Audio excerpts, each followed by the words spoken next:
Hello, I'm Dr. Jay Noreen, and this is Health Talk. Every autumn, we see the highway signs that urge us to buy mountain apples. And we know they're good. They're good to eat. But are they good for us? Dr. Martin Root of App State's nutrition program knows. He's been studying our mountain apples for years. Welcome to Health Talk, Marty. Thank you, Jay. It's good to have you here. In your research, you have found evidence that there is major health value in apples, reflecting that old saying, an apple a day Yes. keeps the doctor away. Now, but does modern science really support that? Yes, it does. And as a researcher looking at apples and their health consequences, I actually like to turn the phrase around and ask, what is it about apples that repels doctors? That's a great way to put it. And go ahead. So, and we looked at a number of apples, apple varieties, and the research surrounding them. And apples are very good for us in many different ways. Mm-hmm. Yes. Mm-hmm. Now, we talk about mountain apples. Mm-hmm. There's something special about mountain apples? Are mountain apples different from other apples? Yes and no. All apples are good for us. There's hardly an apple that can't be good for us. North Carolina has a great tradition and heritage in apple growing. It is the 7th largest apple growing state in the country. I didn't know that. Yes, in fact, Washington state, of course, grows about half the apples in the country. North Carolina is the most southern of the apple growing states because of the way the Appalachians comes down and brings cool weather down to this part of the country. Mm-hmm. We have Henderson County is the great apple growing area in our state and grows a lot of our apples. We also have a wonderful tradition in heritage apples in this part of the state, in the mountain part of the state. Mm-hmm. Now, what does heritage apples, what does that refer to when you say heritage apples? Yes, these are some of the older varieties that are not as commercially viable anymore. These are the apple varieties that were grown many years, even centuries ago, that are not necessarily grown in huge commercial quantities. I work with several apple growers here that raise these heritage apples, and they may have 1 or 2 trees of each kind of apple, of these heritage apples. Okay, okay. So, well, when we were talking earlier, you mentioned that you started out your career in chemistry, biochemistry. yes. And yes. somehow you went from there at Cornell, you went from there to nutrition. That's quite a combination. And how did that happen? How did you move from chemistry to nutrition? Well, my undergraduate degree is in biochemistry, and biochemistry is a great field because in basically any life science, a biochemist is a great thing to have in the lab. So I was able to get a job in entomology, actually, working in the biochemistry of insects. But as my family got larger, that didn't quite work out for me, and so I found a job, actually, in nutrition. And that's really what directed my career. I fell in love with the field. It's a wonderful field to be in, both bringing the science of biochemistry to bear on how nutrients affect us, but also bringing the field of nutrition to the health field and how nutrition can help us live better, healthier lives. And so I've really enjoyed participating in this field and getting to know it better. Well, there are students who watch our program, and I think some would be interested in how you made that transition, and you've just explained it. But could you go a little further and talk more about your role specifically at App State in the College of Health Sciences in the nutrition program? So I teach now nutrition here, and I have the real privilege of teaching at several different levels. I teach the introductory course largely to non-nutrition majors, which is a lot of fun to teach folks who will not become nutritionists, but will use nutrition, as we say, 3 times a day for the rest of their lives. That's a lot of fun. I also have the privilege of teaching the biochemistry of the vitamins and minerals to our seniors. Obviously a fairly intense course for folks in our major who are going to become dietitians and nutritionists. And then I teach research methods to our graduate students. I'd like to tell those students that in that course they learned all the research mistakes Dr. Root has ever made. And so I tell them all the various ways that research is done in the field of nutrition. And nutrition is a great field to do research in because It goes everything from molecular biology to social to policy aspects of nutrition, diet, foods. It's a great field to be in. Well, we want to talk more about that as we get into the program further, but you know, again, from the student perspective, it's really interesting to hear how your career evolved, and I'm really glad to hear about the undergraduate experience, including nutrition for people who aren't really going to major in nutrition, because it's going to affect their lives for the rest of their lives. Very important thing. Yes. What I'd like to get to is a bit about how this chemistry, apples, nutrition connection happened. Yes. So if you look at the chemical analysis of food and impact on health, you've done some really interesting research that you've described specifically on apples and health. Why apples as your area of focus, you know, given chemistry, nutrition? You just got into apples. How did that happen? Well, for many years at Cornell, I was a laboratory technician, worked at the bench, and so I had some real expertise in lab chemistry, even analytical chemistry. And so I brought that here to App with me, and I was perusing journals that are available to me. I'm a member of the American Chemical Society, which is fairly rare for a nutritionist, but was perusing one of my journals several years ago and found a fascinating article on this new class of compounds called triterpenoids in apples. I was intrigued as a chemist by these compounds. I hadn't heard of them. They seemed to have amazing health properties, and they were in a food that was very common. All of that intrigued me, and I felt a little embarrassed. Here I am, a nutritionist, learning about a set of compounds that I'd never known before who had some amazing health properties. I looked more into them and found that a lot of work had been done in cell culture, in animal studies, even chemical studies, but very little work had been done in humans with these compounds. And I saw an open door for some research to be done. So I set about working on this, and the first thing that's easiest and was most interesting for me to do was just simply take a wide variety of apple varieties, a range of apple varieties that are available to me basically through the local farmer's market and start to analyze those. So I spent the first couple of years just developing a method, an analytical method for apples varieties, and looking at these triterpenoids. There was a number of analytical obstacles we had to overcome. I use undergraduates in my research exclusively, so I was able to have some wonderful experience with undergraduates in my research, developing these methods. Great experience for students. Great experience obviously. for students. Now, They seem to enjoy it. triterpenoids is the name. It sounds like a complicated name. Yes, And yes. I actually not heard of that chemical before. There you see. And probably not many people have, No. actually. But where does it come from in the apple, and what things have been discovered about its value from a health perspective? So triterpenoids are fairly large compounds. They actually look a lot like cholesterol, which is one of the things that intrigued me. I mean, in terms of their chemical In terms formula? of the chemical formula. They're fairly fat-soluble, and they reside almost exclusively in the peels In of the apples. peel? And actually in the wax, Oh, the natural interesting. wax. It's in the apple peels. So there is a wax that just comes with the apple as it grows. Yes, a very natural wax that the apple produces to protect itself, to keep itself hydrated, and these materials are basically secreted into the wax of apples. The research that has been done so far shows that they have some very interesting properties as anti-proliferative agents. Think of that as anti-cancer agents. Oh, because of the growth of cancer cells. Growth of It cancer reduces cells. the rapidity of growth of cancer cells. Yes. That's really interesting. Yes, they have been shown to lower cholesterol levels. Really? Lower cholesterol Lower levels? cholesterol levels, lower blood sugar levels, as in diabetes. Boy, the apple a day doctor away sounds pretty reasonable. Sound better and better, isn't Yeah. it? They have anti-inflammatory properties. Inflammation, and systemic inflammation, is now one of the big new things in cardiovascular disease. Yeah. Anti-inflammatory, and some modest antioxidant properties. So they have a variety of properties that have been shown in both animal and cell cultures, Yeah. and modestly in some human studies that have started to be That's really, done. really interesting. So all of this intrigued me. Yes.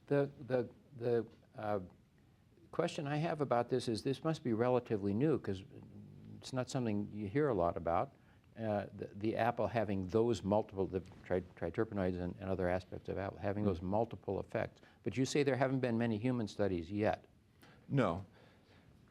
Some of the studies that have been done in humans have been with whole apples. They fall into several categories. There are a number of epidemiologic studies. These would be the observational type studies.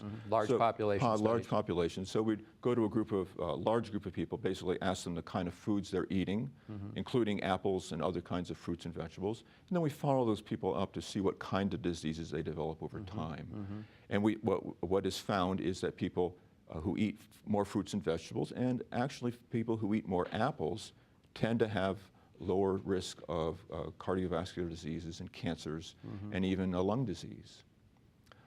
Then there are a small number of actual experiments where they do with people, where they feed one group no apples, and then another group. One of my favorites is a small study that was done in India, where they, for only 4 weeks, they fed one group no apples, and another group they simply gave them an apple a day for 4 weeks. Lowered blood. This was among diabetic patients in India.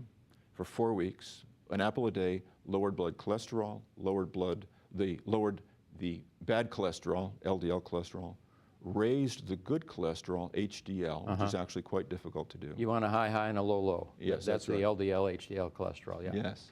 Yeah. Interesting. So some very good properties there, just with a very short intervention of just an apple a day. So a couple studies like that have been done in people to show something similar. Now, as I remember, the triterpenoids are in the peel. In the peels, yes. So this tells us we should eat our apples without peeling them. Without peeling them, yes. Yeah, there's other good stuff, but don't throw away the peel. Yeah, if you can, right. And so when my mom used to make an apple pie, she always peeled them. She should have maybe left the peel on. Yes, well, now, of course, in a number of baking or cooking situations, you really have to take the peel off. I can't quite imagine an apple pie with the peels on. Yeah. But in fact, truth to be told, there's a lot of actually really good things in the pulp of the apple, even if you take the peel off. There's a group of compounds called flavonoids, polyphenols, the vitamin C, and the fiber is actually all in the pulp. Fiber and vitamin C, of course, I think a lot of people would recognize that as being important. All very helpful, and they're all in the pulp. Apples, are they somewhat unique? Are there other fruits that have some of these same properties? Pears are all in the same class of palm fruit, they're called. And pears also have these same compounds, these same triterpenoids in the skin, in the peel of those fruit also. And those are predominantly the only two. Quince is a fairly uncommon fruit in this country. They have a bit, and then a few others, very limited quantities oddly in olives, and a couple others have a small amount, but really by far, our exposure as Americans in this country is through apples. Now, what about, of course, we read a lot about pesticides and the use of pesticides in all kind of agriculture. How serious is that in terms of exposure to pesticides from eating apples? How serious is that? Yes, one of the concerns, of course, is that orchards are sprayed, and they're actually sprayed a lot. And of course, the spray is on the outside of the apple. And so the concern would be that maybe I should peel my apples to get rid of the residues of spray. That's I think, an overstated risk. The EPA in particular has done a number of studies looking at the residues of the pesticides that are used on apples, and they find very, very low levels and really quite safe levels of these pesticides.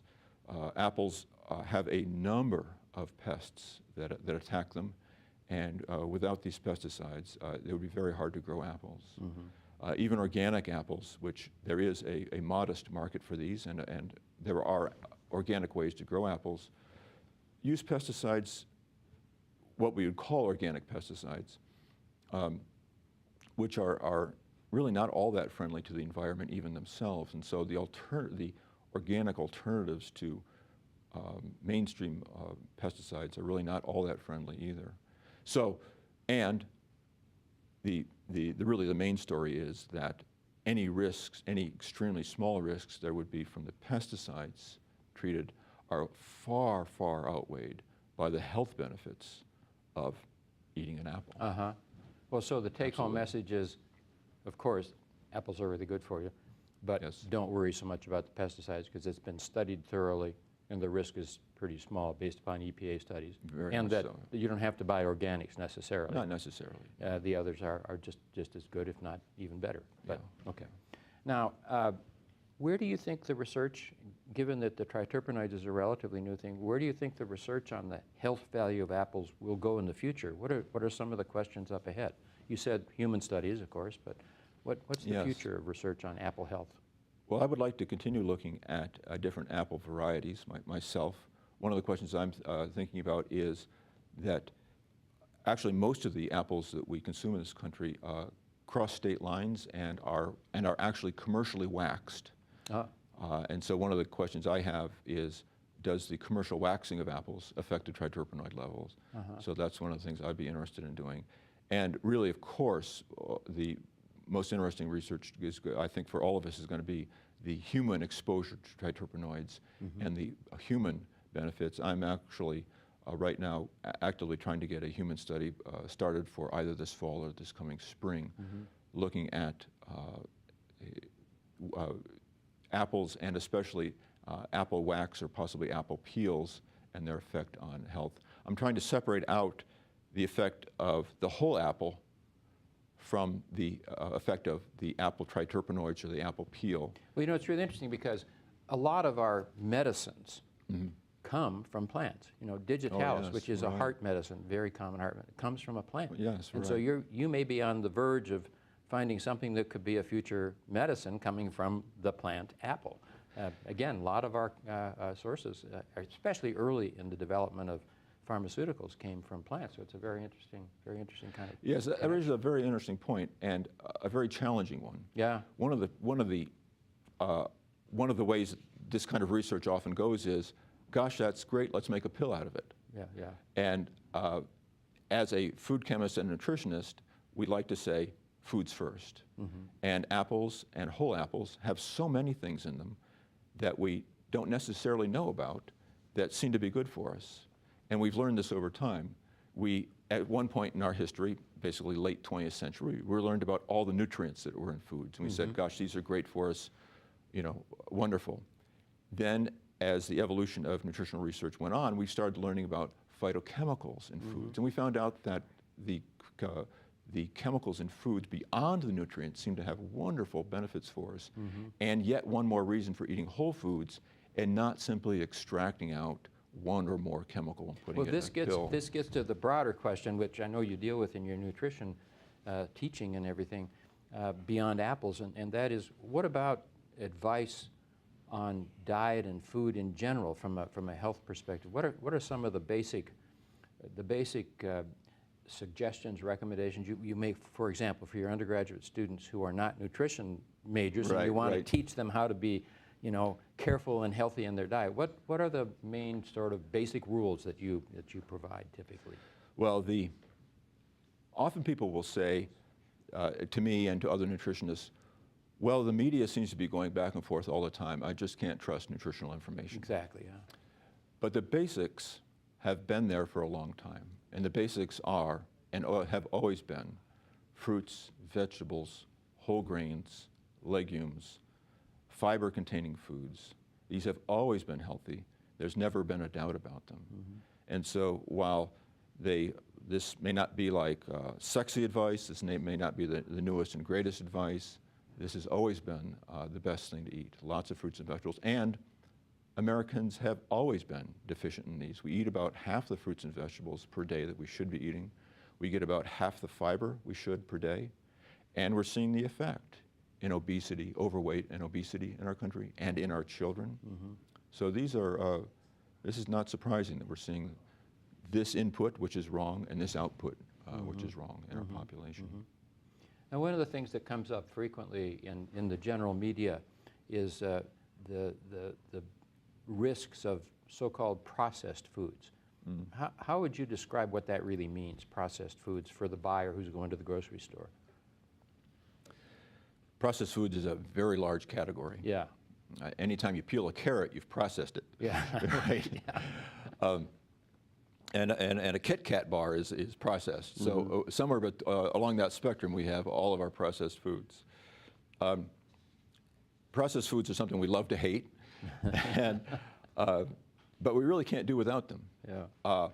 If we go to the grocery store in Boone in January and we were only allowed to eat local foods, we'd be in a big pickle. Yeah. Because there really aren't many in January in Boone. So processed foods are what allow us to eat a variety of foods from all over the country. My favorite is simply frozen broccoli. Frozen broccoli is great stuff, and it's a processed food. Another processed food which is really great for us and really cheap is canned beans, canned kidney beans. Sure. Oh my gosh, cheap, full of nutrients. You might want to rinse off some of the salt that's there, but a great food source, great processed food. Processed foods, some of them you want to steer a little clear with because of the excess fat that's in them. The excess fat, the excess salt that's in those things. Well, now, when we think of processed foods, what categories would you say those you should minimize? Frozen broccoli, good deal. Yes, good, Frozen yes, asparagus, whatever. Right. But which ones should you avoid? Which types of processed foods would it be wise to not avoid, but at least diminish? Right.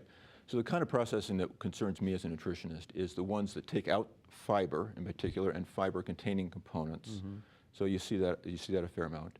And then we have a bad habit of adding those three ingredients that make food so deliciously wonderful to us. Adding salt, adding fat to foods, adding sugar. Those are the three ingredients that really make us make foods palatable to us. And oftentimes processing will add those three ingredients. My favorite is honey baked chicken at Kentucky Fried. Yeah. It's got the fat, it's got the salt, it's got the sugar. You know? Yeah. Those are the kind of things we have to be concerned about, is adding those three things. All three of which are not terribly healthy for us. Yeah.